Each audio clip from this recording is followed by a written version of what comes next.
razvoj nizkoogljičnih tehnologij v Evropi. To vprašanje je zastavljeno že v imenu odbora odgovornega za industrijo, raziskave in energijo. Problem pa je ta, da je cilj razvoja Evrope v nizkoogljično družbo že sprejet. Ta cilj zahteva vlaganja, ki bodo trajala več let.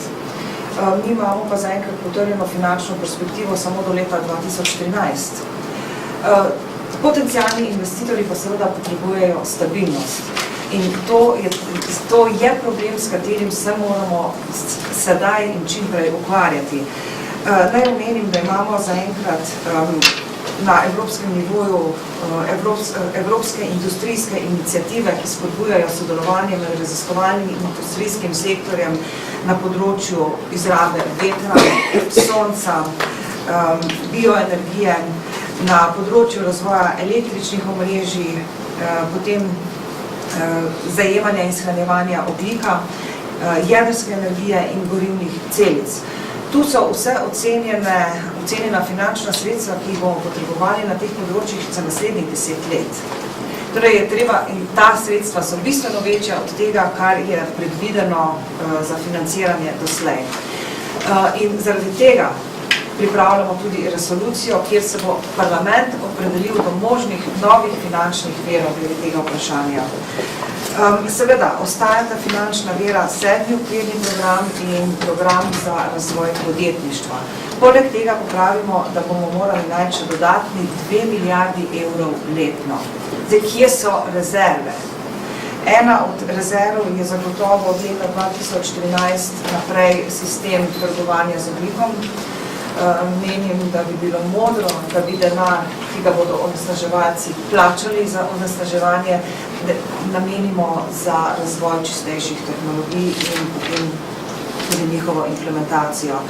No, druga možna pot, dodatna, ne alternativna, je Evropska investicijska banka in pozivamo Evropsko komisijo in Evropsko investicijsko banko, da pripravita načrt financiranja obnovljivih virov energije in pa učinkovite rabe energije ter pa pametnih omrežij.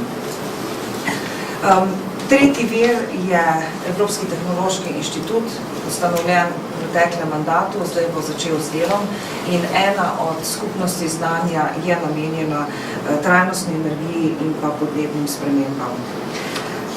No, zaskrbljuje pa dejstvo, da smo lani v preteklem mandatu ustanovili še en nov mehanizem, to je mehanizem za spodbujanje oziroma inštrument za spodbujanje temeljnih raziskav. Tam je stroka sama definirala področja, ki bodo prednostna področja za porabo denarja teh raziskav in žal ni tam nobenega področja, ki bi bilo povezano z energetiko. Tako da se lahko malo vprašamo, ali je res pametno narediti popolno ločnico v sodelovanju med stroko in politiko, kajti vendarle smo za denar, ki gre iz evropskega proračuna odgovorni politiki. Tretji dokument, prej je bilo tudi že omenjeno, je zmanjšanje birokratskih bremen za mikropodjetja. To se mi zdi izredno pomembno omeniti, ker to je pa zdaj sprememba zakonodaje. Mikropodjetja so namreč dolžna pripravljati letne računovodske izkaze in poslovne knjige. Veliko govorimo o tem, da jih moramo razbremeniti in to je zdaj eden od poskusov Evropskega parlamenta, da se to zares zgodi.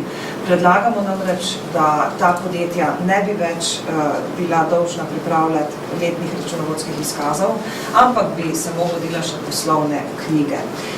Je pa tako, da še vendarle dopuščamo državam članicam, da se same odločijo, ali bodo ta inštrument, to možnost, če bo sprejeta, računam, da bo, se bodo vlade, torej držav članic same odločile, ali bodo ta mehanizem izkoristile ali ne. Jaz iskreno upam, da bo v Sloveniji izkoriščen. kajti nismo zadovoljni s številom malih in mikropodjetij, ki jih imamo v naši državi. Samo za informacijo povem še definicijo, kaj so to mikropodjetja.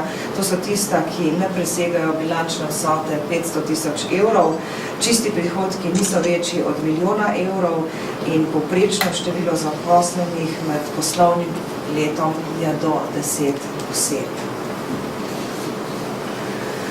Je pa ocena, da lahko eno podjetje tako prihrani na leto približno 1500 evrov, kar mislim, da ni zanemarljiva številka.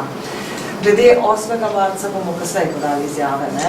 Tako da bi jaz potem zdaj samo še želela izkoristiti in to priložnost in vas obvestiti, da jutri je pa svetovni dan varčevanja z energijo in da na evropskem nivoju smo sprejeli zavezo, da izboljšamo za 20% porabo energije do leta 2020. Tudi Slovenija bo morala to izpolniti. Nasploh ima Slovenija prav na tem področju še veliko rezerv, kajti če gledamo statistika, koliko energije porabimo na enoto družbenega proizvoda, smo tukaj v drugi polovici držav članic. Opozorila pa bi na to, da ni pomembno samo varčevanje z energijo, ampak z naravnimi viri nasploh, da so tu pomembni ukrepi za zmanjšanje proizvodnje odpadkov, za njihovo reciklažo in da v tej priložnosti tudi najavljam, da se bom tudi sama udeležila vseslovenske čistilne akcije 17. aprila. Na tak način želim podpreti ne le akcijo in pa nevladne organizacije, ki delujejo na tem področju, ampak pokazati, da moramo sami ne le govoriti, ampak nekaj konkretnega.